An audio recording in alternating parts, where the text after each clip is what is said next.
It was, yeah. We just met as a staff, and part of my message was that they did a great job preparing themselves to get ready for these guys and getting the most out of this process we've had the last couple of weeks. I thought the players bought in completely, got done everything that we needed to get done, continued to improve, and now just keep that momentum going on their own these next 5 weeks, and so that when we come back to training camp, we're not restarting or setting back. We can keep the momentum going that we've had and have a great training camp. When you're talking to guys about what they do and what they don't do, different portions of the mini camp, what are the conversations like, in terms of how you approach it with each individual guy? And is that something you've been flexible on over the years? Yeah, every situation is unique. Every situation is particular to a player. And so again, it's there's not an overall, this is our process. It's take each situation as they come at us.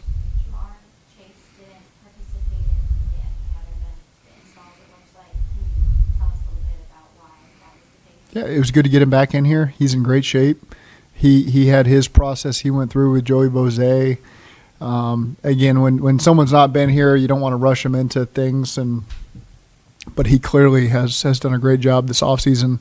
Really happy to get him back in the building. He was in all the meetings, did all the walkthroughs and all that stuff, and then did a great job mentoring some of the other players as he was out there during practice. So I thought we got what we needed out of him, and was appreciative of him even though it is mandatory. I mean, you see it's not, there's still guys that aren't always there, and he showed up and did everything that we talked about him doing. How did Dax progress, and what did he progress the most in? I hate to speak for him, but he certainly looks very comfortable playing out there at corner, and I think Chuck's done a really good job of getting him ready and helping him compete. And so I think that's a really good room right now from a competition standpoint. And Dax certainly has continued to make improvements over the course of the spring and put himself in a position that we feel really good about. How important was it to have Ted back in the lineup, back in the roster for you guys? Say that one more time. How important was it for you to have Ted Karras back after his extension? Ted's a big part of what we do, as a captain, and he's always led the right way, and so again, happy that we were able to get that done and keep the train moving up front. What's the biggest part of the solution that you've seen been around him? Is how he leads. Loves football, and so you love a center that's obsessed with the process, takes a lot of pride in the position, not just being a football player, not just being an offensive lineman, but being a center.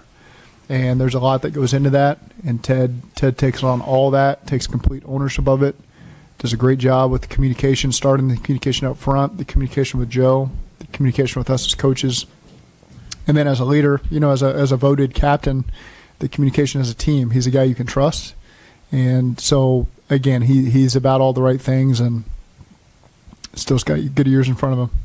Is he somebody, you've been around him a lot, you've seen grow and take the position and maybe become even more of a force? I think as you're with a new team, you become more comfortable, certainly as time goes, but his reputation is what it is now. This has always been what we've heard about Ted, and that's what we've seen firsthand, and so it's we're not surprised by that, and certainly I think as the months go by that he's been on our team, he's probably more comfortable. But I wouldn't say that I ever noticed Ted was uncomfortable on our team. How important are these 5 or 6 weeks before training? Again, they have to keep the momentum that they've already established. I'm really excited for this locker room to finish up. Anyway, they got to continue the momentum because, again, the guys have put in great work. We've made great strides at every position, at every unit. And conveying to younger players that haven't experienced this time period as much where you're on your own that, you can't fall off. You can't, now that you're on your own, you got to be a pro about it and be ready to come in and compete because the temperature's been unbelievable. It's been 75 degrees, 77 degrees. We come back, it's probably going to be 90 degrees. The practices are twice as long, twice as hard. You got pads on. It's a lot more intense. There's a lot more urgency. And so just doing everything you can to communicate that things will change when you come back, and making sure that they put themselves in the best position possible to be able to compete. I'll let you finish up. Yep. What is it you look for when you bring in guest speakers to talk to the guys? Well, I think just his path. He's earned every opportunity, and his time as a young hockey player growing up in Canada, and his path, through professional hockey, and his path to being a head coach. It's just there's a lot of wisdom with things, the message that he had, and could relate to our guys. He's a former player, and has played professionally and now coaches professionally. So I think that he understands what our guys go through, and he's a big football fan as well. And so, which is what you notice about a lot of pro athletes in different sports, is it's almost like at times football seems like their first love. They just whatever reason gravitated to the profession that they're in. But everybody at heart always feels like a football player, and so that's fun to get around those people. And I thought he did a great job talking to our team. That can be an uncomfortable setting. I don't care who you are, walking into a room with 85 plus guys, and the setting can be different sometimes. And I thought he knocked it out of the park and did a great job. Yeah, it's as you saw, a lot of our younger guys participated in the later parts of practice, and so to get his work in on Tuesday and Wednesday, and then take today off was the best plan. Now that the offseason, how do you feel like his recovery, the progress he's made, and his recovery has been? I've been happy. He's better answering that than me, because he knows how his body feels. But I've been really excited about what I've seen from him. What were the best throws, or was there anything particularly you saw from Bodo this spring that really got you excited about what he's at? Well, I'm not into as much as other people maybe launching the ball down the field and how hard it is. It's just his timing and getting through progressions is so impressive. That's really what separates him in one way from a lot of people in this league, and that continues to show up. Just even as we do limited work here in the offseason, just getting through a progression and throwing with accuracy to a guy who's fourth or fifth in the progression on time is really remarkable, and it's something that he works really hard at. But it looks effortless as you sit there and watch it from behind. But it's certainly something he takes a lot of pride in. Have you seen his mentality shift at all this offseason? You discussed that the other day about playing for September, to be healthy in September, not necessarily being on his A game before. I mean, you always see a high level of urgency from him, and that's all I can really measure players on. So what happens internally with them is up to them and what they go through. And certainly guys always have their plan of how their body's going to be best at the right time and all that. But I've just seen a high level of urgency from him, and I think our players and our coaches feel that as well. And in a lot of ways, you got to match that, because he drives his whole thing, and so I think that was a positive thing. Seeing that jumbo look with Mims and Brown in person, is that as eye-popping to you as it is maybe to the rest of us? I think my views on size have really been transformed over the last 2 months. There's large people now that I view as small. That's just hard to wrap your head around. I guess that's the best way for me to put it. I think it's the most OT practices we've had, if I'm not mistaken, and they've always communicated that.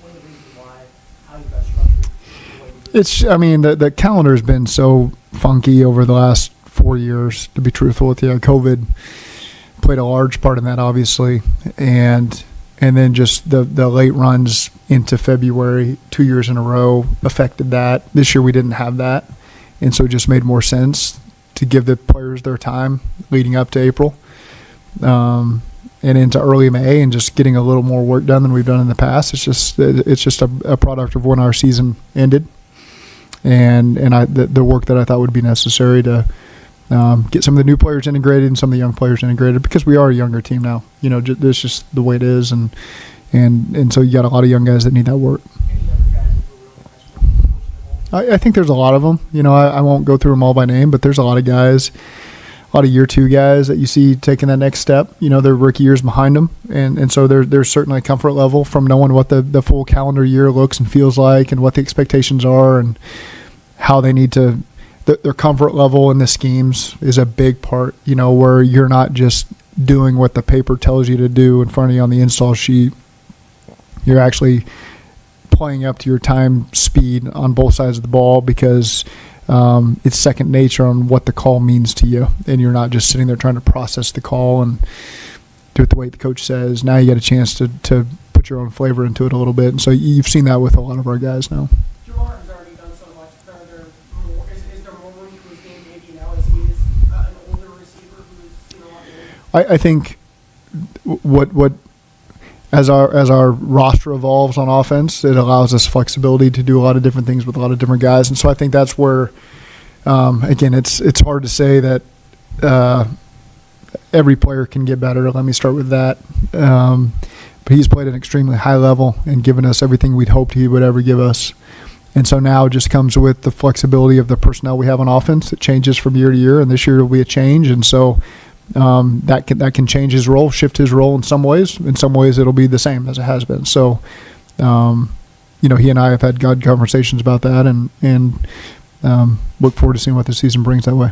Joe, I think, used the term eye candy to discuss how you might be able to dress up the offense because he anticipates getting more and more variety of defensive looks this year. How excited are you come training camp to see how all those pieces fit together? It'll be interesting. It's once you put the pads on and you're 11 on 11, and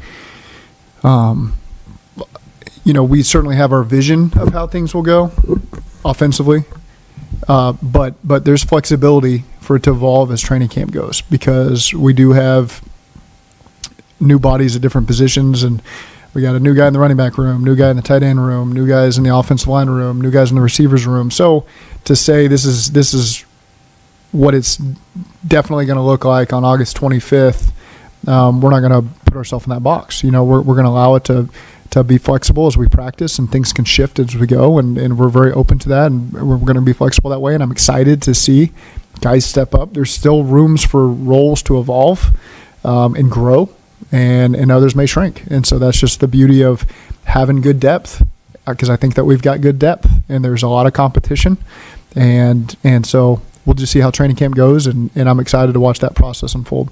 Chase Bronson worked a lot in the offseason on his ball catching. Mhm. Joe Burrow spoke about how he noticed a big difference. What did he notice from Chase? Yeah, I think he took coaching and worked on it hard, and that's exciting to see. A guy that you can just make a small comment to, and 4 months later it comes back, and you can tell he's really emphasized it. And so I think that's everything we knew about Chase. That's everything we thought we had with Chase. A guy that's going to continue to grow and understand what that role entails as a running back in this league. And the more downs you can put yourself on the field, the better. And he's really worked hard to do that. It's noticeable, and that's a real positive. I'm not going to put you in charge of construction schedules, but is that supposed to be done by camp? And if it's not, does that make it a lot harder to do something logistically? That falls into the injury timeline predictions that I'm not. What you love is, shoot at 7 a.m. they're doing this, and so that's encouraging. So I'm not making any predictions, but everything has been positive so far. Is there challenges though? Obviously for the players it's very different. Is there challenges for everybody kind of working around it right now? One time, moving a schedule 2 minutes later because of the travel time to the locker room, and I will say, this is probably worth saying, it's they're in a different locker room. They're not in the same locker room, so it's a little bit disjointed. So a comment was made to me early in the offseason program from veterans that I trust, like, hey, the chemistry is a little more difficult with some of the new guys because you don't really see them as much as maybe it's perceived because you're not all in that one locker room. It's a little disjointed. So maybe we do, a couple more team meetings that involve everybody. And so I thought that was great feedback because I didn't really have that perspective because I'm not in the locker room. I'm not walking all the way down there to deal with those. And so that's just an example of something maybe you didn't think through, and now we've got the leadership in place on the team to bring something up and have the awareness that this is part of the reason why we're in the the offseason process. This is what we need to get. We got new free agents. We got new rookies. And so I thought that was quality feedback, and we took that to heart. Zac Moss. Go ahead. I got you. Zac Moss came in with his reputation as kind of being a blue collar Yeah. guy that was just, very reliable. I'm wondering what your impression is Yeah. of him. That's what it is. Just comes to work, and a guy, certainly you can see his comfort level in the offense grow as the offseason's gone, and he's very comfortable. And again, running backs are a little bit easier to evaluate when you put pads on and you're doing 11 on 11, but really excited about what we're getting from Zac, what we expect to get from Zac, and so far so good. Offensive line, probably another. Spells his name wrong, but other than that, go ahead. Offensive line, probably another position that's hard to evaluate right now. Yeah. Marius, are you seeing kind of what you would hope to see at this time? Yeah, I mean, you phrased it right. There's a lot of positives in the springtime when you have helmets on. They're doing the right things, and it's alarming if they're not. They're doing the right things, and so Marius is the guy you ask about, and everything has been positive. The things that we hoped we would get from this time of year from a guy like that, he's checked those boxes. Now's the big part. Consistently doing it over training camp and blocking people and being able to react very quickly. That's the part that I'm excited to see. How he handles all that. Joe said he's got a plan over the next month, or just he's got a full plan with Joe back before he comes back to camp. Mm-hmm. How much do you kind of stay in touch with him throughout the course of these next few weeks to kind of see how things go? There's a balance there. He knows that there's an open line of communication, and I made sure to have all my conversations with guys like that this week of things I need leading up to training camp, and there's certainly potential to have more of that. But this is a time where you like them to have their space, and I'm mindful that any phone call from the head coach, any text from the head coach is, oh boy, what's this about? So I try to give these guys their time and the lead up to it, cover everything I need to cover, and ask any questions I need answered, and excited to get those guys back, after July 20th. Given kind of what his offseason looked like, his training camp looked like, how important is these next 6 weeks going to be for him, basically, to chart the course of the season? It's the same for everybody, really. It's these guys just maintaining what they built up to this point, and he understands that. It's making sure everybody understands that, because guys fall on different ends of the spectrum there. But he certainly knows what he's got to do to be ready for training camp. Does the grind stop for you? Do you have any plans for the next month? Not big plans, no. It's sometimes it's just nice to get everybody out of here and move at your own speed and get finalized on some things for training camp. And so, but it is important. The things I've learned to spend time with your family and take the time off when you can get it, and whether it's just putting in a couple hours every couple days to make sure everything's fine-tuned for when people come back. And I've got a pretty good balance there. I've discovered over the last 6 years and continue to maintain that. Would the Inquirer reported that you have played a big role in keeping a fireworks?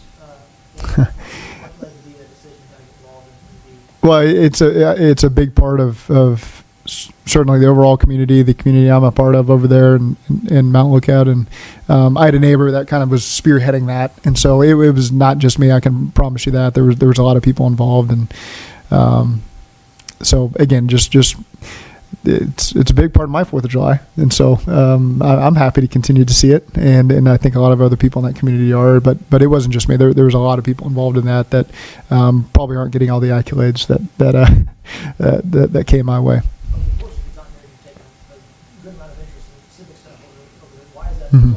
Yeah, because this community is important to me. It's really impacted my life, my family's life. It's a place we've wanted to be since 2016 when we first experienced moving here when I was at UC.